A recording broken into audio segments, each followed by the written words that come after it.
দেখো তোমরা, আমি আজকে কি খাচ্ছি। পান্তা ভাত নিছি, চিড়ে নিছি, কাঁঠাল নিছি, খেয়ে নেই।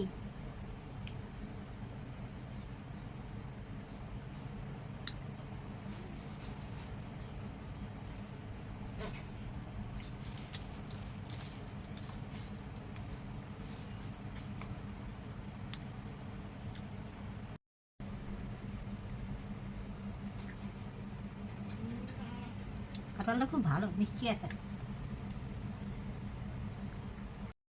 কাঁঠাল খেতে আমার খুব ভালো লাগে। কার কার কাঁঠাল খাও কমেন্ট করে পাঠিয়ে দেবা।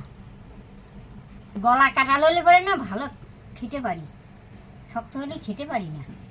কত সুন্দর লাগছে।